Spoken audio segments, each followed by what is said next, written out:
আমাদের সাথে আরো দুজন আলোচক আছেন, প্রফেসর ডক্টর ABM মাহবুব ইসলাম এবং ওহিদুল ইসলাম, অ্যাটর্নি অ্যাট ল, টেক্সাস, মার্কিন যুক্তরাষ্ট্র। উপস্থাপক হিসেবে আছেন ব্যারিস্টার খালেদ ইয়াহিয়া ভাই।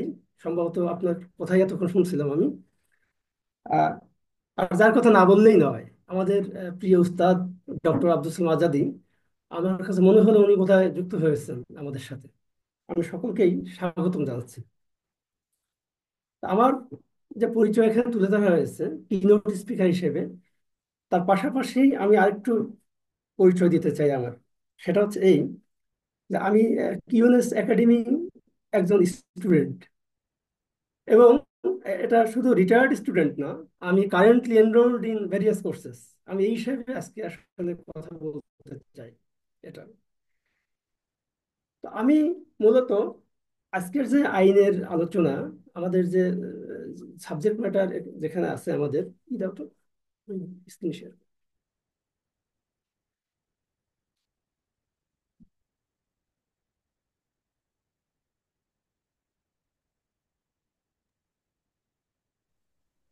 জি, আমাকে শোনা যাচ্ছে কি? জি, শোনা যাচ্ছে। ও আচ্ছা। আমি মূলত আইনের কিছু গল্প বলবো, অর্থাৎ আইনের যে যে কঠিন ব্যাপার স্যাপার, একটু ধারা উপধারা, এইটার থেকে একটু বাইরে এসে আমি আমার আলোচনাটা করতে চাই। সম্ভবত 45 মিনিট আমার জন্য বরাদ্দ সময়। জি। তো তার মধ্যে আমাদের উপস্থাপক আপনি মানে মোটামুটি একটা সামারি আমার সামনে দাঁড় করিয়ে দিয়েছেন, এবং একটা চ্যালেঞ্জ আমার মনে হয় ছুড়ে দিয়েছেন। একেবারে একটা মানে ওভারভিউ আপনি দিয়ে দিয়েছেন। তো আমি আহ, আহ, আইনেরই আলোচনা আমাদের কাছে নতুন নয়। আমরা সবাই মোটামুটি আইন আদালত সম্পর্কে একটা বেসিক ধারণা আমাদের আছে, এবং আমরা জানি যে সংবিধান আমাদের সর্বোচ্চ আইন। রাষ্ট্রধর্ম ইসলাম, এটাকে আমরা মানি। কিন্তু পাশাপাশি একটা বিতর্ক তৈরি হয়, বিতর্ক ঠিক না, যে তাহলে আমাদের কোরআনের অবস্থানটা কি? আমরা কোরআনকে কি সংবিধান হিসেবে মানবো? আমরা কি মানি, নাকি এইটা সংবিধান সর্বোচ্চ আইন বলতে গিয়ে কোরআনকে কি আমরা বাইপাস করছি না? তো এটা একটা প্রশ্ন আমাদের মনে জন্ম নেয়। এই প্রশ্নটা আমি আমার at the end of my lecture, এটা বোধহয় একটা কনক্লুশনে একটা সমাধান আমি দেওয়ার চেষ্টা করব। প্রথমেই আসি যে আমাদের সংবিধানে আসলে কি বলা আছে। সংবিধান supreme law of the land, এটা মাথায় রাখতে হবে। এবং বলা আছে, if any other law is inconsistent with the constitutional with this constitution, that other law shall to the extent of the inconsistency be void। অর্থাৎ আমি সংক্ষেপে যদি বলি, যে আমাদের সংবিধানের সাথে যদি কোনো আইন অসামঞ্জস্যপূর্ণ হয়, তাহলে ঠিক সেই ততটুকু আইন বাতিল হবে যতটুকু অসামঞ্জস্যপূর্ণ। তার মানে এখন যদি সংবিধানে একটা প্রভিশন, ধরে নেন আর্টিকেল 35 বা আর্টিকেল 70, সহজ কথা, যে ফ্লোর ক্রসিং যাকে বলে, যে সংসদে নিজ দলের বিপক্ষে একজন সংসদ সদস্য ভোট দিতে পারবে না, এই আইনটা সংবিধান বিরোধী। এখন এইটা যদি আপনার সংবিধানে যুক্ত থাকে, তাহলে কি টোটাল কনস্টিটিউশনটাই কি অবৈধ হয়ে যায়, নাকি শুধুমাত্র এই ধারাটা অবৈধ হয়ে যায়? তার মানে টোটাল কনস্টিটিউশনটা অবৈধ হয় না। আমাদের তাহলে সংবিধানের যে তিনটা পার্ট আছে আমাদের, executive, legislature and judiciary. Parliament কি করে আইন প্রণয়ন করে, এক্সিকিউটিভ অর্গান সেটাকে বাস্তবায়ন করে, এবং জুডিশিয়ারি সেই অনুযায়ী বিচার পদ্ধতি করে, বিচার ফয়সালা করে। এটাই হচ্ছে আমাদের একটা রাষ্ট্রের সংবিধানের মূল আহ, স্তম্ভ, মূল স্ট্রাকচার। এখন আমাদের দেশে আরেকটা বিষয় বলা হয়, যে আমাদের ব্রিটিশ আইনের অধীনে, অর্থাৎ ব্রিটিশ প্রণীত আইনে আমরা বিচার ফয়সালা করি। আপনাদের অনেকে মানে স্মরণ থাকতে পারে, মোস্ট প্রবলি 2005 সালে ঝালকাঠিতে দুইজন বিচারককে হত্যা করা হয়, এই কারণে যে এরা আল্লাহর আইন ব্যতীত মানুষের তৈরি আইনে আহ, বিচার করে। সো যেহেতু মাদক বর্জিত আইনে বিচার করে, সো বিচারকদের হত্যা করো। এবং একজন আসামি ধরা পড়ে, তার স্টেটমেন্ট এরকমেরই ছিল। পরবর্তীতে সেটা বিচার ফয়সালা হয়। তাহলে সত্যি কি তাই? বিচারককে হত্যা করে কি আমাদের ইসলামিক ল বাস্তবায়ন সম্ভব? এটা কি রাইট প্রসিডিওর, নাকি আমাদের অল্টারনেটিভ প্রসিডিওর আছে? এই বিষয়টাও আমাদের এখানে আলোচনা হবে আর কি। তবে একটু বলে রাখি যে আমাদের এই আলোচনা আজকে কোনো জুডিশিয়াল অর্ডার নয়, যে এটা আমাদের জন্য বাধ্যতামূলক বা এই অর্ডার মানতে আমরা বাধ্য, অথবা আমরা আজকে যে আলোচনাগুলো করব এই সিদ্ধান্তগুলো আমাদের সকলের প্রতি বাধ্যকর। বিষয়টা এরকম নয়। তাহলে বিষয়টা কি, আমরা একটা আলোচনার মাধ্যমে একটা তুলনামূলক আলোচনা করব। সেই তুলনামূলক আলোচনায় আমাদের কি ওয়ে আউট আছে, যেটা আপনি অলরেডি শুরুতেই বলেছেন, সেটাই করব। প্রথমত বলে রাখি যে আমরা আমাদের দেশের প্রচলিত আইন আমরা কিন্তু মানতে বাধ্য, কিন্তু কোন আইনে সমালোচনা করা যেতে পারে। যে আইনটা আপনার দণ্ডবিধির পার্টিকুলার সেকশন, অথবা আপনার ফৌজদারি কার্যবিধির কোনো পার্টিকুলার সেকশন, এইটা ইনকনসিস্টেন্সি অথবা অসামঞ্জস্যপূর্ণ আমাদের শরিয়ার সাথে, এইটা রিপিলড হতে পারে, অ্যামেন্ডমেন্ট হতে পারে বাই ওয়ে অফ অ্যাক্ট, অথবা আপনার পার্লামেন্টের মাধ্যমে, এইটা হতে পারে। এটাই আমাদের বিবেচ্য বিষয়। কিন্তু আমরা বলতে পারবো না যে আমরা আইন মানি না। আমরা আইন মানতে বাধ্য, কিন্তু আমরা আইনের সমালোচনা করব। সমালোচনা মানে সমযোগ আলোচনা। আমরা এর আলোচনা করব দুই দিক, নেগেটিভ এবং পজিটিভ, দুই সাইডে আমরা আলোচনা করব। তবে সবার আগে আমরা যেহেতু একটা আইনের আলোচনায় আসছি, সো আইন কাকে বলে এইটা একটু আমি এক নজরে যদি আমি বলি। আমি আহ,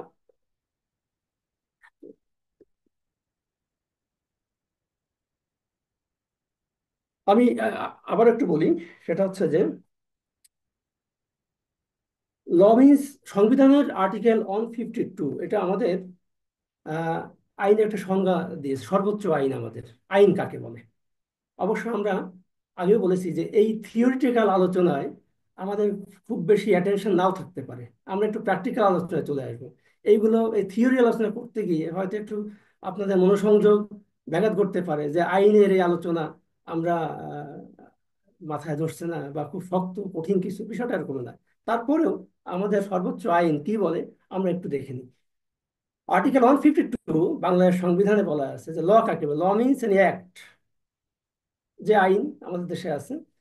অর্ডিন্যান্স রাষ্ট্রপতি কর্তৃক আইন, order, rules, regulations, by law, notification or any other legal instrument and any other custom or usage having the force of law in Bangladesh. এখানে বলা আছে 152-তে, অর্থাৎ যে কোনো একটা আইন, কাস্টমস হতে পারে একটা আইন যেটা আপনার রাষ্ট্র স্বীকৃতি দেয়। এটা। এখন আমরা আসি, আমাদের যেহেতু সাবজেক্ট ম্যাটার আজকে, আমাদের সাবজেক্ট ম্যাটার বলতে দণ্ডবিধির সাথে কোরআনের একটা আমাদের যে আলোচনা, আমাদের তুলনামূলক যে আলোচনা, আমরা এই জায়গাটায় আলোচনা করতে চাই। পবিত্র কোরআন এর 58 আয়াতে আল্লাহ তাআলা বলেন যে তোমরা যখন বিচার করো তখন মানুষের মধ্যে ইনসাফ ভিত্তিক বিচার করো। সেই একই কথা বাংলা সংবিধানে বলা আছে, সকল নাগরিকের জন্য আইনের শাসন, মৌলিক মানবাধিকার, রাজনৈতিক, অর্থনৈতিক, সামাজিক সাম্য, স্বাধীনতা, সুবিচার করার কথা বলা আছে। এরপর আপনার আহ ফৌজদারি অপরাধের দায় অভিযুক্ত প্রত্যেক ব্যক্তিকে আইনের দ্বারা প্রতিষ্ঠিত স্বাধীন, নিরপেক্ষ এবং নিরপেক্ষ আদালত বা ট্রাইব্যুনাল কর্তৃক প্রকাশ্য বিচার লাভের অধিকারী হইবেন। অর্থাৎ আমাদের যে সমস্ত আদালত আছে, এটা সংবিধান কর্তৃক, এটা হচ্ছে কনস্টিটিউশনাল একটা কমিটমেন্ট, যে আমাদের আইন আমাদের দিয়েছে যে সমস্ত আদালতে আমাদের বিচার কার্য হয়, সেই বিচার কার্য একটা স্বাধীন, নিরপেক্ষ এবং এটা পাবলিক ট্রায়াল। এটা কিন্তু বিষয়টা এমন না যে আপনার বিশ্বের অন্যান্য দেশে যেখানে কেউ ঢুকতে পারবে না, এখানে ওপেনলি কি হচ্ছে না হচ্ছে প্রত্যেকটা ব্যক্তির অধিকার আছে। আমরা অনেক সময় হয়তো আদালতে সামাজিক কারণে হোক না কেন, যে কোনো কারণেই হোক না কেন, আমরা একটু আদালতে যেতে ইতস্তত বোধ করি, বা সাধারণত ভালো মানুষ আদালতে আসে এই রকমের খুব বেশি আমাদের প্রচলিত আছে যে যায় না। কিন্তু প্রত্যেকটা নাগরিকের অধিকার আছে যে কোনো বিচার একটা পাবলিক ট্রায়াল তার অবজার্ভ করা। এইটা আমাদের সংবিধান আমাদেরকে দিয়েছে। সো এইটা একটা বিষয়। এখন আমি সরাসরি আপনার আহ আজকের আলোচনার যে বিষয়বস্তু, সেটা হচ্ছে যে শাস্তি নির্ধারণের ক্ষেত্রে অপরাধ সমূহের শাস্তি 3 ভাগে ভাগ করা হয়। বলে রাখি, আমাদের দেশের যে বিচার পদ্ধতি পরিচালিত হয় 3টা আইনের উপর ভিত্তি করে। একটা হচ্ছে the code of criminal procedure 1898। অর্থাৎ আমাদের যে কার্যপদ্ধতি হবে এটা ব্রিটিশ প্রণীত প্রসিডিওর। এবং দণ্ড কি হবে সে দণ্ড নির্ধারণ করা আছে আপনার দণ্ডবিধিতে। তো ফৌজদারি কার্যবিধি, দণ্ডবিধি এবং একই সাথে সাক্ষ্য আইন 1872, তিনটাই কিন্তু আপনার, এই তিনটা সমন্বয়ে আমাদের এই দেশে বিচার পদ্ধতি পরিচালিত হয়। তো এছাড়া কিছু স্পেশাল আইন আছে আমাদের, যেমন আপনারা নিজেরা অনেক সময় জানেন এই আইনগুলো কমন, যেমন নারী ও শিশু নির্যাতন দমন আইন, যৌতুক নিরোধ আইন, তারপর স্পেশাল পাওয়ার্স অ্যাক্ট। এই আইনগুলো যেগুলো আছে এইগুলো কিন্তু আপনার দণ্ডবিধি এবং ফৌজদারি কার্যবিধি সাক্ষ্য আইনের অনুরূপ। অর্থাৎ এই আইনগুলো আপনি দেখবেন যে বিচার ফয়সালা বলা হয়েছে কার্যবিধি ফলো করবে ফৌজদারি কার্যবিধি, সাক্ষ্য আইন ফলো করবে সাক্ষ্য আইন, কিন্তু দণ্ডের ক্ষেত্রে হয়তো কম বেশি হতে পারে। এখন আমাদের আহ, আহ, প্রচলিত আইনে মনে রাখতে হবে যে দণ্ড চার প্রকার: এক, মৃত্যুদণ্ড; দুই, যাবজ্জীবন কারাদণ্ড; তিন, সিম্পল কারাদণ্ড; চার, অর্থদণ্ড; আহ এরপর সম্পত্তি বাজেয়াপ্ত। এইটা হলো আমাদের আহ দণ্ডের মধ্যে আছে। কিন্তু আমরা যদি অপরাধের ভিত্তিতে অপরাধ সমূহকে যদি ভাগ করি, তাহলে পবিত্র কোরআনে আমাদের কয়েকটা শাস্তির কথা বলা আছে, যেমন হুদুদ, সুনির্ধারিত দণ্ড। যেমন আপনার ইসলাম শরীয়তে পরিভাষায় হুদুদ হলো কোরআন এবং সুন্নতে বর্ণিত বিভিন্ন অপরাধের সুনির্ধারিত শাস্তি, যেমন চুরি, ডাকাতি, ব্যভিচার। এইগুলো খুব স্পেসিফিক শাস্তি আমাদের পবিত্র কোরআনে দেয়া আছে। কিসাস, চোখের বদলে চোখ, নাকের বদলে নাক, কানের বদলে কান, জীবনের বদলে জীবন। এটা হচ্ছে সংক্ষিপ্ত রূপ। খুন, জখম, ঠিক এইটা হচ্ছে কিসাস বলা হয়। এছাড়া আপনার তাজির, সাধারণ দণ্ড যেটা, এটা আমাদের ইসলাম শরীয়তে আর এক দণ্ডের ভিত্তি। এখন আমি দেখি যে আমাদের মূলত ফৌজদারি কার্যবিধির যে ট্রায়াল সিস্টেম, আমি এক নজরে একটু বলে দেই। অর্থাৎ অভিযোগ দায়ের থেকে শুরু করে রায় পর্যন্ত একটা পর্যায়ে, সংক্ষেপে আমি এই জিনিসটা, যে পর্যায়সমূহ আপনি দেখতেছেন যে অভিযোগ দায়ের হতে পারে, সেটা আদালতে হয়, কোর্টেও হতে পারে, সেটা তদন্ত হতে পারে, অথবা সরাসরি অপরাধ আমলে নেওয়া হতে পারে, এরপর চার্জশিট অথবা ফাইনাল রিপোর্ট দিল, এরপর সাক্ষ্য শুরু, সাক্ষ্য উপস্থাপন, অভিযোগ গঠন।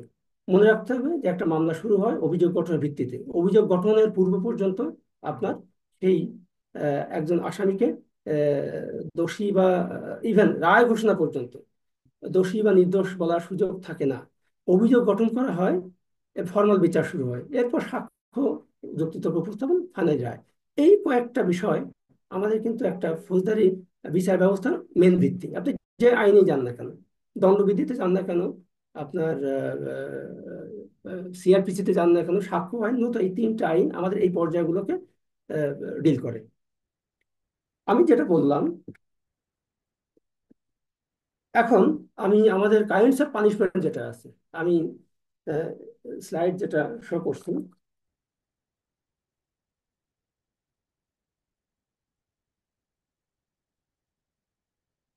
আমাদের ইসলামী শরিয়াতে যে পবিত্র কোরআনে, আবার বলে রাখি, আমরা সব আইন হয়তো আলোচনা করতে পারবো না।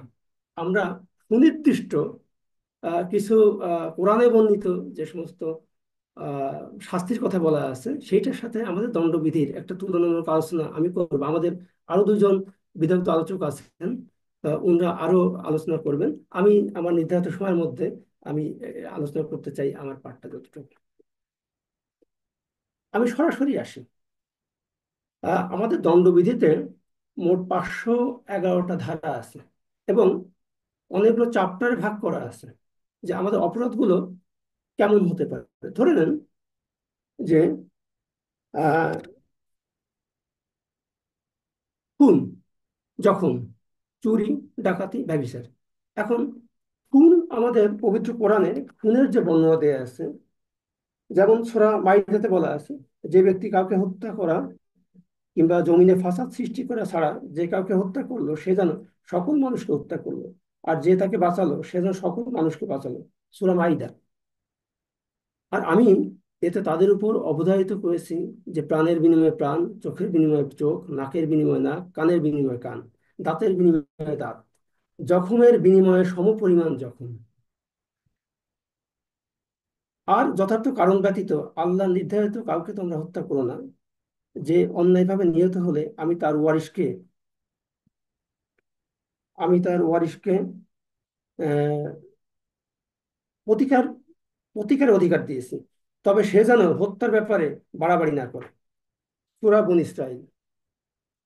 এছাড়া আমাদের সূরা বাকারায় যে আয়াতটা আছে, হে মুমিনরা, নিহতদের ব্যাপারে তোমাদের উপর কিসাস ফরজ করা হলো।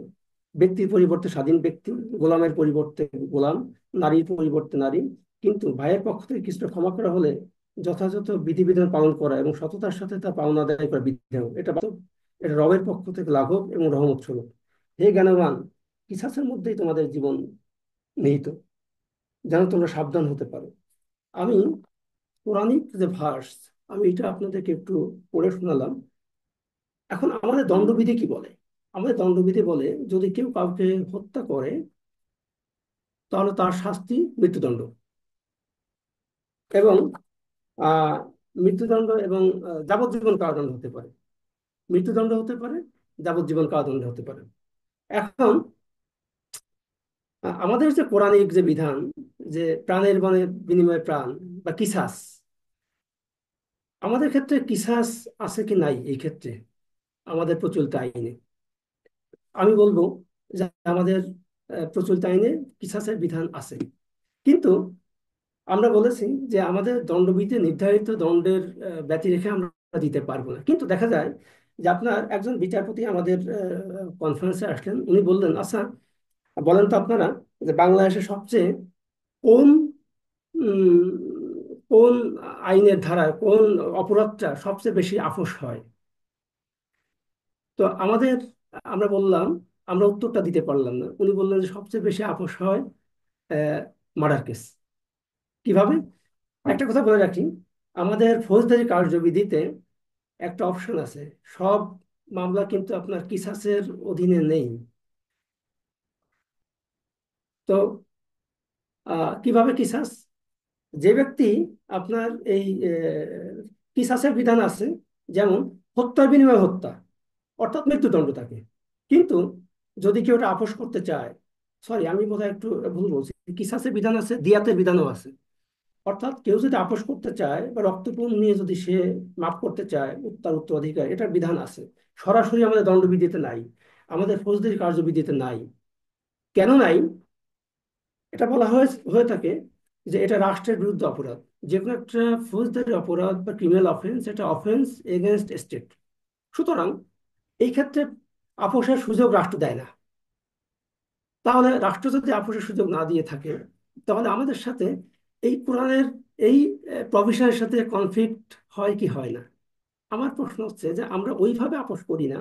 আমাদের ফৌজদারি কার্যবিধির একটা শিডিউল আছে যে কোন কোন অপরাধ আপোষযোগ্য, কোন কোন অপরাধ আপোষযোগ্য নয়। তার মধ্যে খুন আপোষযোগ্য নয়। এই এই প্রিন্সিপাল এই কারণে যে এই খুনের মতো ডাকাতির মতো অপরাধ যদি রাষ্ট্র আপোষের বিধান দেয়, তাহলে হয়তো আরো অপরাধ বেড়ে যেতে পারে। তাহলে কি হয়? তাহলে যখন সাক্ষী উপস্থাপন হয়, তখন পক্ষগণ করেন কি, সেই বলেন যে আমি দেখি নাই, শুনি নাই, আমি কিছু জানি না। তার মানে তারা আউট অফ কোর্ট, তারা আপোষ করে আদালতে এসেছে। সো সেক্ষেত্রে আমাদের আর কিছু করার থাকে না। আমি একটা প্র্যাকটিক্যাল অভিজ্ঞতা বলি। আমি একটা বিচারের সময় দেখলাম যে একটা এক্সটর্শনের কেস, অর্থাৎ আপনার দস্যুতার কেস, আপোষ হয়েছে। এখন যিনি সাক্ষ্য দিচ্ছেন তিনি খুব ভয় পাচ্ছেন। তিনি বলতে চাচ্ছেন, একবার আসামির দিকে তাকায়, আবার নিজের দিকে তাকায়। আসামিরা দেখে খুব ডেঞ্জারাস, আর মনে হলো যে এটা এটা রিয়েল ঘটনা ঘটেছে। সে চাচ্ছে না আপোষ করতে। কিন্তু সে বললো যে আমি দেখি নাই, শুনি নাই। তা বললো, রিয়েলি দেখেন নাই? ঘটনা তো তা বলে না। তা বলে, না আমাকে কেউ মারে নাই, আমি কিছু জানি, কেউ আঘাত করে নাই, আমি কিছুই জানি না। তো বুঝলাম যে এটা হয়তো সে যদি এই সাক্ষ্যটা সত্য সাক্ষ্য দেয়, হয়তো তার লাইফ এন্ডেঞ্জার্ড হতে পারে, লাইফ বিপত্তি হতে পারে। রাষ্ট্র সেক্ষেত্রে তার হয়তো সোশ্যাল সিকিউরিটি সে দিতে পারবে না। এই জন্য সে হয়তো out of court by force হতে পারে, অথবা সে সিম্পল যেভাবে হোক না কেন সেটা আপোস করতে বাধ্য হয়েছে। তাহলে আমরা বলবো যে দণ্ডবিধিতে আমাদের আহ, আহ, যে মৃত্যুদণ্ড, এটা কিসাসের বিধান আছে, দিয়াতের বিধানও আছে, অল্টারনেটিভ ওয়েতে আছে। এটা পবিত্র কোরআনের সাথে আমাদের খুনের এই বিষয়গুলো আমাদের সাংঘর্ষিক নয়। এছাড়া আহ, খুন ছাড়া, খুনের পানিশমেন্ট আপনার মৃত্যুদণ্ড, এছাড়াও আমাদের দণ্ডবিধিতে আপনার আরো 10টা অপরাধে পানিশমেন্ট দেওয়া হয় মৃত্যুদণ্ড। তার মধ্যে দণ্ডবিধি ছাড়াও স্পেশাল আইনেও আছে, যেমন আপনার ধর্ষণের ক্ষেত্রেও আগে ছিল না, ধর্ষণের ক্ষেত্রে আমাদের মৃত্যুদণ্ডের বিধান ছিল না, কিন্তু আমরা সম্প্রতি এটা আহ, আইন অ্যামেন্ডমেন্ট করে এটা সর্বোচ্চ শাস্তি মৃত্যুদণ্ড বিধান করেছে। একটা কথা বলে রাখি, দেখেন আমাদের দেশে টেবিল টক, সেমিনার, সিম্পোজিয়ামের মাধ্যমে বা অন্যান্য আলোচনার মাধ্যমে যতটা না আইন অ্যামেন্ডমেন্ট হয়েছে, আন্দোলনের মাধ্যমে বোধহয় সবচেয়ে বেশি অ্যামেন্ডমেন্ট হয়েছে। আপনার স্মরণ থাকতে পারে হয়তো কোনো একটা ইউনিভার্সিটি স্টুডেন্ট, আমার যতটুকু মনে আছে, একজন বাসের হেল্পার কর্তৃক ধর্ষিত হওয়ার পর ছাত্র আন্দোলন করে এবং বলা হয় যে এই ধর্ষণের শাস্তি সর্বোচ্চ মৃত্যুদণ্ড করতে হবে। তারপরেই কিন্তু আমাদের এই প্রভিশনটা, ধর্ষণের শাস্তি মৃত্যুদণ্ড, এটা করা হয়েছে। আরেকটা নোট আমি, সিম্পল নোট দিতে চাই, সেটা হচ্ছে যে আমাদের এ পর্যন্ত কোনো মহিলার কিন্তু আপনার কোনো মহিলার এ পর্যন্ত মৃত্যুদণ্ড কার্যকর করা হয় নাই বাংলাদেশ ইতিহাসে। এটা কেন হয় নাই? এটা আদালতের একটা ডিসক্রিপশন, যে আদালত চাইলে মৃত্যুদণ্ড দিতে পারে, অল্টারনেটিভ যাবজ্জীবন কারাদণ্ড দিতে পারে, যেখানে অপশনটা আছে। সেক্ষেত্রে হয়তো আদালত বিবেচনা করছে যে মহিলার যেভাবেই হোক না কেন, এটা আদালতের ডিসক্রিপশন। ফলে অনেক মহিলাকে নিম্ন আদালত মৃত্যুদণ্ড দিলেও আমাদের উচ্চ আদালত এ পর্যন্ত সেই মৃত্যুদণ্ড কনফার্ম হয়েছে বলে আমাদের ইতিহাসে সেরকমের দেখা যায় না। আহ এরপরে আসি আমরা দণ্ডবিধিতে যে চ্যাপ্টার আছে, মারামারির একটা চ্যাপ্টার। মারামারি বলতে অফেন্স এগেনস্ট হিউম্যান বডি। আপনার আহ, আমরা একটু আগে যে আয়াতটা বললাম যে প্রাণের বিনিময়ে প্রাণ, চোখের বিনিময়ে চোখ, নাকের বিনিময়ে নাক, কানের বিনিময়ে কান, দাঁতের বিনিময়ে দাঁত, জখমের বিনিময়ে অনুরূপ জখম।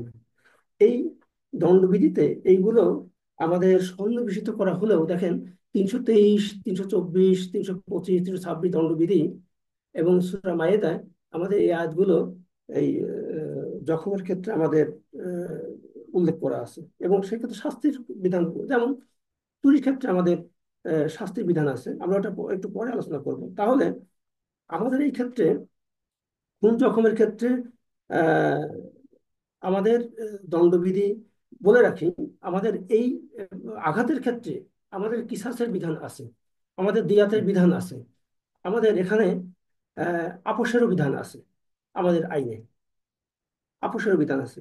সেক্ষেত্রে আহ,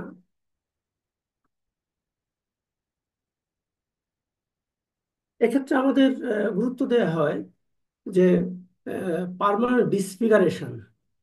যেমন এই ক্ষেত্রে আমাদের খুন জখমের ক্ষেত্রে আমাদের কিসাস খুব বেশি ফলো করা হয় না। এখানে এই এই আইনটার সাথে আমাদের পার্থক্য আছে। এক্ষেত্রে আমাদের, আমরা বলে রাখি যে আমাদের নির্ধারিত দণ্ড যেটা আছে পেনাল কোডে 4টা দণ্ড: মৃত্যুদণ্ড, যাবজ্জীবন কারাদণ্ড, কারাদণ্ড, অর্থদণ্ড এবং সম্পত্তি বাজেয়াপ্তি। এর বাইরে কিন্তু আমাদের দণ্ড দেওয়ার সুযোগ নাই।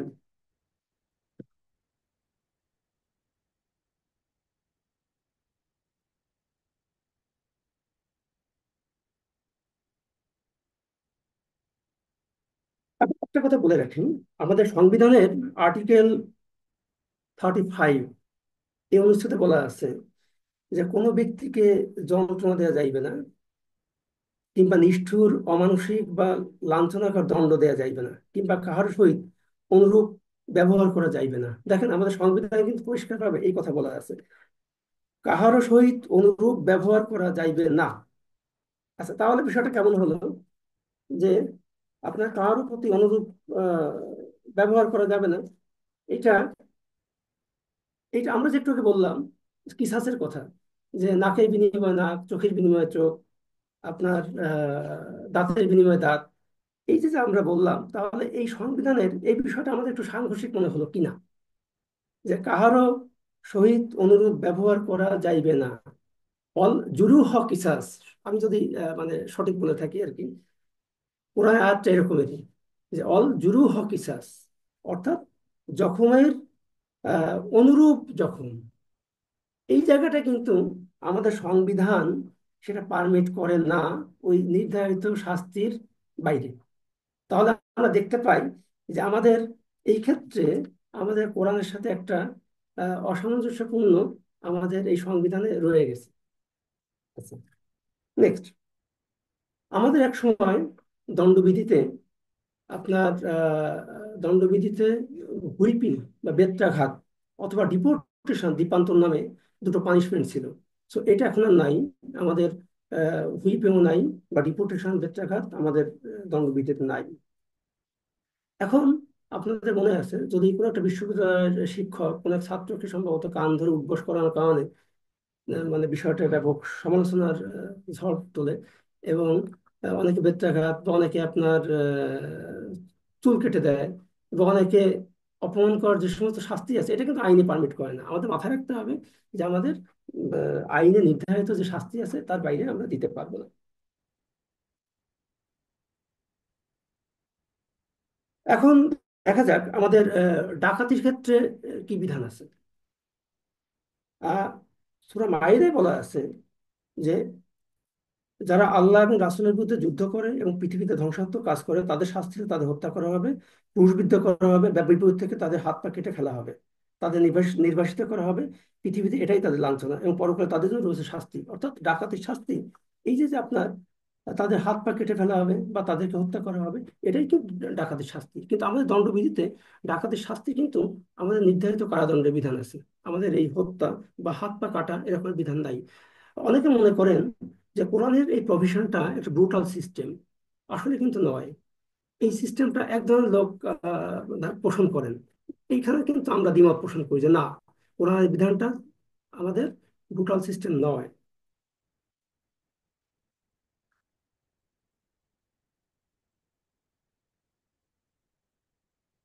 এখন তাহলে আমরা চোরের কতটুকু হাত পা কাটবো, ডাকাতের পা কাটবো কিনা, এই বিষয়গুলো আসলে রাষ্ট্র ঠিক করবে। রাষ্ট্র যদি মনে করে যে আপনার এই বিধানটা আমাদের কোরআনের সাথে সাংঘর্ষিক, যেমন মাথায় রাখতে হবে আমাদের মূল আইন কিন্তু দণ্ডবিধি। তো দণ্ডবিধির সাথে আপনার যদি কোনো প্রভিশনটা আপনার ইনকনসিস্টেন্সি হয়, যে না এই এই বিধানটা আমাদের কোরআন এবং সুন্নাহর সাথে সাংঘর্ষিক হয়েছে, তাহলে কিন্তু আমরা দণ্ডবিধি থেকে বেরিয়ে এসে আমরা স্পেশাল আইন পাশ করতে পারি। স্পেশাল আইন যেমন নারী শিশু নির্যাতন যেমন আইন আমরা পাশ করেছি, ধর্ষণ কিন্তু দণ্ডবিধিতেও একটা ধারা আছে, কিন্তু সেটা পানিশমেন্ট অপর্যাপ্ত, এবং সেই কারণে আমরা এই আইনটাকে একটা স্পেশালাইজেশন রূপ দিয়েছি আমরা। রূপ দিয়ে এটাকে আমরা আরো শাস্তির পরিমাণ বাড়িয়েছি। এবং আমাদের ওই কমন কথা যে ফৌজদারি কার্যবিধি আমাদের ফলো করতে হবে, এবং শাস্তির বিধান যেটা আছে মৃত্যুদণ্ড, আহ, এটা আমাদের কার্য। একইভাবে যদি কোনো ধারা আমাদের আইনের সাথে সংঘর্ষ হয়, তাহলে কিন্তু আমরা সেটা স্পেশাল আইন পাশ করার মাধ্যমে আমরা সেটাকে কভার করতে পারি। একটু বলে রাখি যে আমাদের ফৌজদারি কার্যবিধি আসলে ব্রিটিশ প্রণীত আইন। এটা কি আপনার আমাদের সাথে সাংঘর্ষিক? এটা কি ব্রিটিশ আইন? একটা কথা বলে রাখি, দেখেন যে ব্রিটিশরা হার্ডিঞ্জ ব্রিজ তৈরি করেছে। এই ব্রিজের সমপরিমাণ কিন্তু কোনো ব্রিজ আজও তৈরি হয় নাই। আপনাদের মনে রাখতে হবে যে সিএস খতিয়ান নামে একটা খতিয়ান আছে আমাদের। সিএস খতিয়ানকে ধরা হয় correct, presume to be correct. CS খতিয়ানে ব্রিটিশ প্রণীত সিএস খতিয়ান। তার পরবর্তীতে আমাদের দেশে যত খতিয়ান প্রস্তুত হয়েছে, এসএ খতিয়ান বলেন, আপনি আরএস খতিয়ান বলেন, এত ঝামেলা, মামলা মোকদ্দমা, মামলার পাহাড়, আমি চ্যালেঞ্জ করতে পারি, আপনি দেখাতে পারবেন না যে ব্রিটিশ প্রণীত সিএস খতিয়ান নিয়ে একটা মামলা আমাদের কোনো আদালতে আছে। সো তাহলে শুধু আইন, ব্রিটিশ আইন প্রণীত করছে বলেই যে আমাদের এই আইনটা অকার্যকর হয়ে গেছে, বা ওই ব্রিটিশদের মুসলমানরা করে নাই বলে এটা হয় নাই, বিষয়টা এরকমের না। তাহলে ব্রিটিশরা যে প্রসিজিওর করে গেছে কি, সিআরপিসি, সিআরপিসিতে আপনার পানিশমেন্ট কি হবে, সমন কিভাবে দিতে হবে, অ্যারেস্ট কিভাবে করতে হবে, আপিল কিভাবে হবে, মূলত আমাদের 565 সেকশনে এই বিধানগুলোই আমাদের ডিল করে। এটা আমার মনে হয় না যে সিআরপিসিতে আইনের কোনো ইসলামিক লয়ের সাথে সংঘর্ষ আছে। দণ্ডবিধিতে যদি থেকে থাকে, আমি ক্যাটাগরিতে আসতেছি, তাহলে আপনার সেটা ক্লিয়ার করা যেতে পারে। পাশাপাশি এভিডেন্স অ্যাক্ট যেটা আছে, সাক্ষ্য আইন, দেখেন আমরা যখন ওথ ওথ নেয় কোনো একজন মানে সাক্ষী, আমরা একটা সেমিনারে বলতেছিলাম যে যাহা বলিব সত্য বলিব মিথ্যা বলিব না, প্রত্যেকে কিন্তু আপনার ওথ নিয়ে এই একই কথা বলে, এবং প্রত্যেকে মুসলমান, কিন্তু বাস্তবতা ভিন্ন আমাদের এই দেশের। অথচ আপনার বিদেশে কিন্তু এটা মানে ভাবাই যায় না। আরেকটা বিষয় যে আমাদের দেশে আইন মানে আইন মানার যে একটা প্রবণতা, এইটার একটা আহ, লক্ষ্য করা যায়, এটা না মানার একটা প্রবণতা লক্ষ্য করা যায়। সেটা কি? ধরে নেন যে একসময় একটা ড্রাইভারকে, আপনার মনে আছে এটিএন বাংলার একজন আহ, কর্মকর্তা মানে নিহত হওয়ার পর তাকে শাস্তি দেওয়া, একটা বাস ড্রাইভারকে দেওয়ার পর সারা বাংলাদেশ একেবারে অচল হয়ে গেল। আমি আমি জানি না আপনারা যারা দেশ বিদেশ থেকে শুনছেন, ব্রিটেন, লন্ডন বা আপনার আমেরিকায় কাউকে শাস্তি দিলে এইভাবে দল বেঁধে এসে সারা দেশ অচল করে দেয় বা আমরা আইন মানি না, এই ধরনের কোনো কার্যকলাপ আমার মনে হয় যে বিদেশে অনুভূত। আমি আমার ধারণা, আপনারা হয়তো ভালো বলতে পারবেন, কিন্তু বাংলাদেশে এই একটা টেন্ডেন্সি আমাদের লক্ষ্য করা যায়। আমি একটু হেল্প চাইবো। আমার সময় কি নিশ্চয়ই আছে? 9টা পর্যন্ত কি আছে? আহ, আহ, আর 10 মিনিট আছে আর কি। আপাতত না। আচ্ছা, আমার স্ক্রিপ্টটা যদিও একটু লম্বা, আমি একটু শর্ট করে দিই। সেটা হচ্ছে এই, আমাদের দণ্ডবিধিতে খুব মারাত্মক একটা আইন আপনার সন্নিবেশিত আছে। এইটা আপনারা জানেন কি জানেন না, যেমন ভ্যাবিচারের কিন্তু কোনো শাস্তি আমাদের খুব প্রেসক্রাইব ওয়েতে নাই, এবং ভ্যাবিচারকে অপরাধ হিসেবে আপনার গণ্য করার মতো কোনো সুযোগ নাই। পরকীয়া আহ, পরকীয়া আছে যদি স্বামীর অসম্মতিতে আপনার কেউ পরকীয়া করে, তাহলে কিন্তু ওই যিনি পরকীয়া করলেন পুরুষ লোকের শাস্তি বিধান আছে, কিন্তু মহিলার কিন্তু শাস্তি বিধান নাই। কি আছে আমাদের এখানে? পাবলিক নুইসেন্স মানে একটা সেকশন আছে, ওই সেকশন 200 টাকা পর্যন্ত সর্বোচ্চ জরিমানা। তাহলে আমাদের এইটার বেশি কিন্তু আমরা কিছু করতে পারবো না। তাহলে দেখেন, অথচ কোরআনে বলা আছে যে ব্যভিচারিণী এবং ব্যভিচারী তাদের প্রত্যেককে 100টি করে বেত্রাঘাত করে, আর মুমিনদের একটি দল যেন তাদের শাস্তি প্রত্যক্ষ করে, তোমরা ব্যভিচারের কাছে যেও না। তো আমাদের এই যে পৌরাণিক যে আপনার যে বিধান, বেত্রাঘাত করার বিধান বা এরকমের ব্যভিচার, এই এই জাতীয় বিধান আমাদের আমাদের দণ্ডবিধিতে এটা আমাদের আইনে অনুপস্থিত। এই জায়গাটা আমাদের কাজ করার সুযোগ আছে।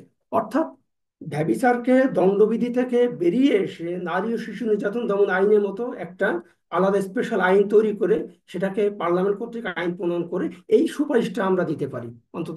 শুধু তাই না, ব্যভিচারের মতো যে সমস্ত আমাদের বিধান আছে, সেই বিধানগুলোকে আমরা একত্রিত করে আমরা, দেখেন আমি পাশাপাশি একটা কথা বলে রাখি, আমি মানে ঠিক বুঝি না যে আমাদের কোনো ইন্টেলেকচুয়াল মানে কোয়ার্টার থেকে আমাদের কোনো রাউন্ড টেবিল কনফারেন্স হয়েছে বলা যায় না যে আমাদের আহ, আমাদের দণ্ডবিধিতে কোন কোন আইনের আপনার অসামঞ্জস্যপূর্ণ আছে, কোন কোন আইন আমাদের কোরআন সুন্নাহর সাথে মানে ইনকনসিস্টেন্স আছে।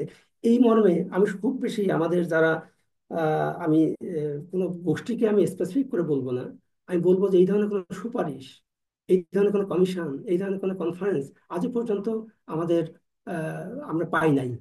তা না হলে, আপনার দণ্ডবিধিতে এমন একটি সেকশন, ভ্যাবিচারের মতো একটা সেকশন আমাদের থাকতো না। আমরা দেখেন, আমি রাজবাড়ী আছি, গোয়ালন্দের মতো একটা পতিতালয় এই জামানায় এই মুসলিম কান্ট্রিতে আপনার অবস্থান করতে পারে না। যদি আপনারা এই বিষয়ে কথা বলেন, আমি এই বিষয়ে খুব মানে খুব বেশি সরব হতে দেখি নাই। যতটা দেখেছি যে বিচারকরা যে হত্যা করে। হ্যাঁ, আরেকটা কথা বলে রাখি যে আপনার রাষ্ট্র কাউকে, ব্যক্তিগত কাউকে আপনার কোনো আইন কার্যকর সুযোগ দেয় নাই। এটা রাষ্ট্র করতে হবে তার জুডিশিয়াল সিস্টেমের মাধ্যমে। এখন কেউ যদি বলে যে আমি বাংলা ভাই, আমি ইংরেজি ভাই, আমি উর্দু ভাই, আমি এটা সমাজে এইটার বিধান চালুর, বিষয়টা এরকম নয়। এই জন্য আমাদের যে যে করণীয়, আমাদের ওইটাই, একটা রাষ্ট্র, একটা ওয়েলফেয়ার স্টেট যেটা আছে তার 3টি অর্গান থাকবে। পার্লামেন্ট আইন প্রণয়ন করবে, আপনি এক্সিকিউটিভ সেটা বাস্তবায়ন করবে, জুডিশিয়ারি সেটা আহ, বিচার ফেসলা করবে। এটাই আমাদের উম, প্রচলিত বিধান। আমি একটা সংক্ষেপে আরেকটা কথা বলে রাখি, সেটা হচ্ছে আমাদের যে সমস্ত তদন্ত একটু আমাদের ইসে আসে, আমাদের কি বলে, আমাদের ফৌজদারি কার্যবিধিতে আমরা একটু আসি। আমাদের সংবিধানে বলা আছে যে কাউকে অপরাধের দ্বারা অভিযুক্ত ব্যক্তিকে নিজের বিরুদ্ধে সাক্ষ্য দেওয়ার কোনো সুযোগ নাই, সে সুযোগ নাই। তারপর দেখি যে আমাদের আপনারা জামিন এবং রিমান্ড এবং 164 এই ধরনের একটা ভীতিকর সিচুয়েশন আমাদের দেশে আছে। রিমান্ড মানে, আসলে রিমান্ড কিন্তু আইনের কোনো শব্দ না, বলে রাখি। যদি আপনার ইনভেস্টিগেশন 24 আওয়ার্সের মধ্যে কমপ্লিট না হয়, তাহলে আসামিকে তদন্তকারী কর্মকর্তা জিজ্ঞাসাবাদ করবে। এইটাই হচ্ছে আপনার বিধান। এটাকে জুডিশিয়াল প্রোনাউন্সমেন্টের মাধ্যমে রিমান্ড শব্দটা আমরা ব্যবহার করি। আইনের কিন্তু শব্দ নয় এটা, বলে রাখি। তো রিমান্ড নিয়ে এত এত ভীতিকর কেন? আসলে ভীতিটা অন্য জায়গায়। রিমান্ডে নিয়ে মারামারি কোনো শব্দ নাই, কাউকে আঘাত করার কোনো বিধান নাই, সিম্পল জিজ্ঞাসাবাদ। কিন্তু আমরা আইনের মিস ইউজ করার কারণে এইটা নিয়ে কিন্তু কেউ কোনো কথা বলে না যে আইনের মিস ইউজ হচ্ছে। আচ্ছা, এখন যদি কেউ স্বেচ্ছায় স্বীকার করে অপরাধ, সেক্ষেত্রে বিধান আছে যে আমি স্বেচ্ছায় স্বীকার করবো দোষ। আপনাদের একটা নিশ্চয়ই একটা জানা আছে এই হাদিসটা, যে আপনার জুহাইনা গোত্রের এক মহিলা নবী সাল্লাহ সাল্লামের নিকট আগমন করলেন। সে জেনার জন্য জেনার কারণে গর্ভবতী ছিল। সে বলল, আমি হদ বা শরিয়া কর্তৃক ব্যভিচারে নির্ধারিত শাস্তির উপযোগী হয়েছি, অতএব আমার উপর তা কার্যকর করুন। তখন আল্লাহ রসুল সাল্লাহ ইসলাম অভিভাবককে ডাকলেন ও বললেন যে তাকে ভালোভাবে দেখাশোনা করে, অতঃপর সে যখন সন্তান প্রসব করবে তখন আমার কাছে নিয়ে আসবে। সন্তান প্রসব করার পর নবী সাল্লাহ ইসলাম তার শাস্তি কার্যকর করলেন। এটা কিন্তু আপনার তার মানে নিজের কনফেশনাল স্টেটমেন্টের ভিত্তিতেই কিন্তু এটা করা। এটা একটা একটা বিষয়। সো আমাদের যদি কেউ কোনো আদালতে স্বেচ্ছায় জবানবন্দি দেয়, সেটা কিন্তু তার ওইটা সাক্ষ্য যথেষ্ট, এবং সেটা কি আছে, সেটা একটা নির্ধারিত বিধান আছে। কোনো বিচারক তাকে কিন্তু প্রশ্ন করে, এটা জানা হয়। কেউ যদি স্বেচ্ছায় স্বীকারোক্তি দেয়, তাকে কিন্তু 3 ঘন্টা ওয়েট করতে হয় স্বাধীনভাবে। এবং বিচারক প্রশ্ন করেন যে তুমি যা বলেছো তুমি স্বেচ্ছায় বলেছো, এই কারণে তোমার কিন্তু পানিশমেন্ট হতে পারে, মৃত্যুদণ্ড হতে পারে, যাবজ্জীবন কারাদণ্ড হতে পারে। আর তুমি যদি এবং স্বেচ্ছায় স্বীকার করতে তুমি বাধ্য নও, এই সমস্ত প্রসিডিওর মেনটেন করে কিন্তু একজন স্বীকারোক্তি নেওয়া হয়। এখন কেউ যদি বলে যে না, আমাকে পিছন দিয়ে মারপিট করছে, পুলিশ না বললে ভয় দেবে, এ করবে, তার এটা কিন্তু আমার কখনো বিধান না। তার কিন্তু অপশন আছে। সো স্বেচ্ছায় দোষ স্বীকারোক্তি অনেকে বলে জোর করে মেরে ধরে 164 নিয়েছে, তারপর রিমান্ডে নিয়েছে। এটা কিন্তু ওই যে একটা কথা আপনার বলা আছে যে একটা ছুরি আপনি যেভাবে ব্যবহার করেন, ডাক্তার একভাবে ব্যবহার করে, আপনার ডাকাত একভাবে ব্যবহার করে। সো আইন কিন্তু আমাদের দেশে আছে। আপনি মিস ইউজ করার জন্য তো আইন প্রণয়ন করা হয় নাই। আমি শুরুতেই বলেছি যে ইম্পার্শিয়াল কোর্ট ও ট্রাইব্যুনাল কর্তৃক একটা স্বাধীন বিচার বিভাগ থাকবে এবং তার দ্বারা বিচার পরিচালিত হবে। এখন এটাকে যদি আমরা মিস ইউজ করি, তাহলে দায়টা আহ, কার? আমি এইখানে ও আরেকটা কথা বলে রাখি। জামিন এবং জামিন যোগ্য ধারা একটা শিডিউল আছে আমাদের জামিনের ক্ষেত্রে। জামিন পাওয়ার অধিকার as a matter of right জামিন পাবে। তারপরেও আমরা দেখেছি আমাদের দেশে কিছু মিসইউজ হয়েছে, যে জামিন অযোগ্য ধারাতেও আমাদের, আপনারা জানেন, আমি উদাহরণটা এখন আর সময় কম দিতে পারছি না, অনেককে আটকে রাখা হয়েছে। কিন্তু এটা কমপ্লিটলি আপনার আইনের লঙ্ঘন। জামিন মানে কিন্তু আপনার একটা লোককে ফ্রি করে দেয়া না, তাকে খালাস দেয়া না, তার বিচারের। আর একটা কথা বলে রাখি যে আমাদের এই আহ, কেন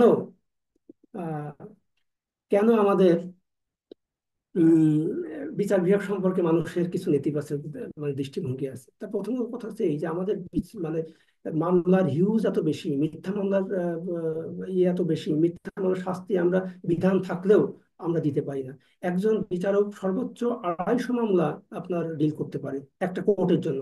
কিন্তু সেখানে কি হয়, সেখানে 40 লাখ মামলা। দেখেন, একটা রাষ্ট্র একটা মূর্তি বানাতে যে যত শত কোটি টাকা আপনার ব্যয় করে, একটা বিচার বিভাগের জন্য, একটা স্বাধীন বিচার বিভাগ বিচারকের জন্য টোটাল বিচার ব্যবস্থাপনার জন্য তার কিয়দাংশ ব্যবহার করেন না।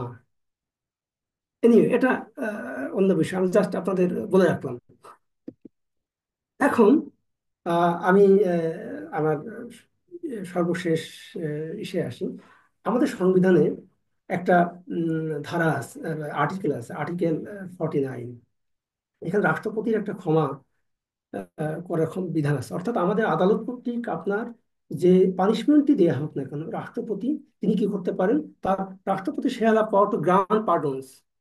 তিনি সেই যে কোনো দণ্ড তিনি মওকুফ, স্থগিত, কমানোর ক্ষমতা আছে। অর্থাৎ আমাদের এই সমস্ত প্রচলিত বিচার ব্যবস্থা, আমরা ফাঁসি দেই, যাবজ্জীবন কারাদণ্ড যাই কিছু করি না কেন, রাষ্ট্রপতি যদি ইচ্ছা করেন তাহলে তিনি ক্ষমা করতে পারেন। এখন এই রাষ্ট্রপতির ক্ষমার বিধানটা, এটা কি আইনের সাথে সাংঘর্ষিক নাকি সাংঘর্ষিক নয়? এইটা আমার মনে হয় যে আমি স্বল্প পরিসরে আজকের হাউজে আমি এটা উপস্থাপন করলাম। আমরা সংবিধানে আছে all are equal before the eye of law. সবাই সবাই আহ, সম অধিকার ভোগ করবে, আইনের দৃষ্টিতে সবাই সমান। কিন্তু এখানে দেখা যাচ্ছে যে রাষ্ট্রপতির বিরুদ্ধে কোনো ক্রিমিনাল প্রসিডিংস কোনো আদালতে চলবে না। তাহলে কি এই রাষ্ট্রপতির এই ইমিউনিটিসটা, এটা কি আমাদের সংবিধানের, এটা কি ঠিক আছে না নাই? এটা কি তাহলে কি রাষ্ট্রপতি ঢাকা মেডিকেল কলেজে গিয়ে ওই সাধারণ রোগীর মতো টিকিট কেটে তিনি কি ট্রিটমেন্ট দিবেন, নাকি তার জন্য আলাদা মেডিকেল বোর্ড গঠন করা হবে? এটা কি আপনার ইসের বাইরে? এটা কি আমাদের মানে আইনের বাইরে নাকি আইনের বাইরে নয়? এই বিষয়টা আমার মনে হয় যে আমি আজকের বিষয়টা আপনাদের শুধু একটু তুলে ধরলাম। এই কারণে যে আমাদের এই আইনের এই আলোচনা আমাদের 45 মিনিটসে শেষ হওয়ার কথা না। আমরা জাস্ট আজকে উদ্বোধন করলাম যে এই জাতীয় একটা চিন্তার খোরাক আপনাদের দিলাম, যে আমরা শুধুমাত্র আমরা আমাদের বেসিস অফ এভিডেন্স কথা বলবো, আমাদের কোথায় দুর্বলতা আছে সেই বিষয়ে আমরা কথা বলবো। সর্বশেষ আমাদের কি কি করা যেতে পারে, আমরা বলেছি যে একটা কমিশন গঠন করা যেতে পারে কোন কোন আইনের কোন কোন, বিশেষ করে আমরা বললাম যে 493। দেখেন, একটা বিষয় সর্বশেষ আমি বলি, সেটা হচ্ছে কি যে ব্রিটিশ আইন প্রণয়ন করে গেছে, ভেরি গুড। কিন্তু 1961 সালের পারিবারিক আইনে, আমাদের ল অফ ইনহেরিটেন্স উত্তরাধিকার আইনে, এটা বলা আইয়ুব সরকারের আইন।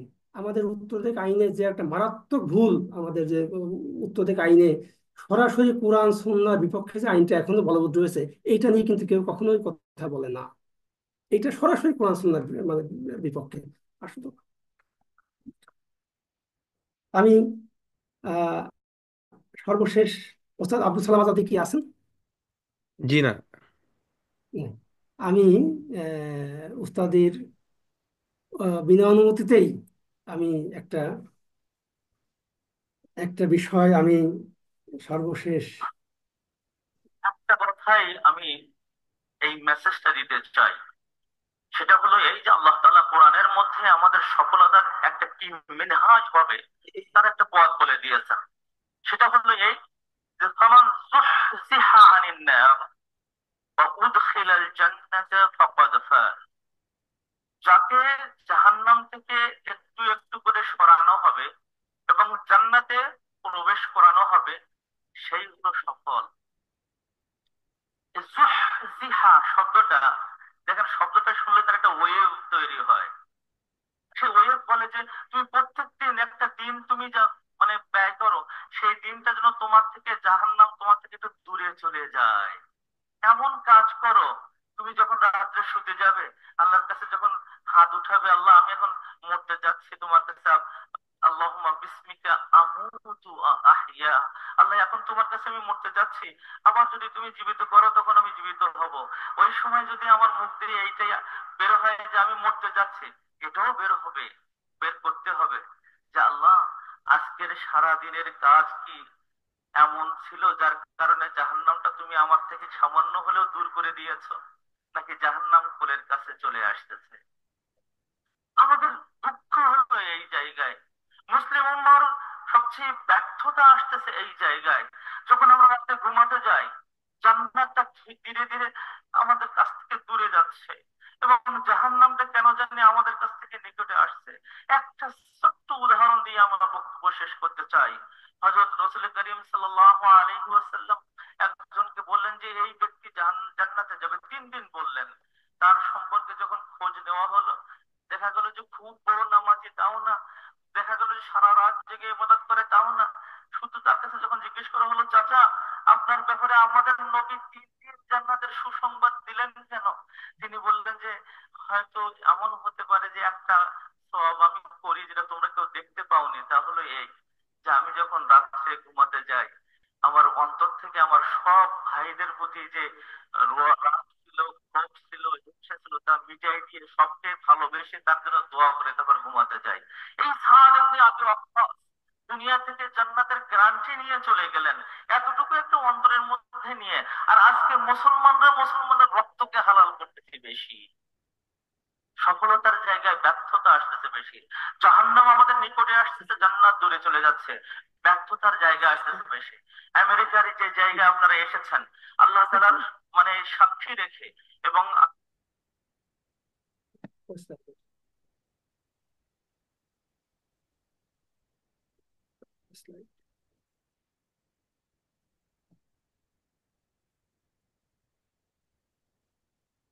আমি যেটা বলতেছিলাম, আমি এই স্লাইডটা একটা আনার পিছনে আর একটা উদ্দেশ্য আছে। সেটা হচ্ছে উস্তাদি লাস্ট যে কথাটা আপনারা সবাই শুনেছেন। আসলে এই 3 মিনিটের বক্তব্য আমি খুব মাঝে মধ্যে আর কি শুনি। হ্যাঁ, আমাদের পবিত্র কোরআনে যেখানেই শাস্তির কথা বলা আছে, আল্লাহ তাআলা পরবর্তীতে অনেক জায়গায় ক্ষমার কথাও বলেছেন। আবার কিছু কিছু জায়গায় আমাদের আইনে ক্ষমার কোনো সুযোগ নাই, আল্লাহ তাআলা নির্ধারিত শাস্তি ওটা পেতেই হবে। ক্ষমা এবং আপনার এই শাস্তির বিধান এই দুনিয়াতে হয়তো এই বিচার কার্য করতে গিয়ে আমরা হয়তো করছি, কিন্তু আমি একটা কথাই শুধু বলবো সর্বশেষ, এই যে রোজ হাসরে আল্লাহ তুমি করো না বিচার। সবাইকে ধন্যবাদ। আমার কথা বলছি। আসসালামু আলাইকুম রহমতুল্লাহ।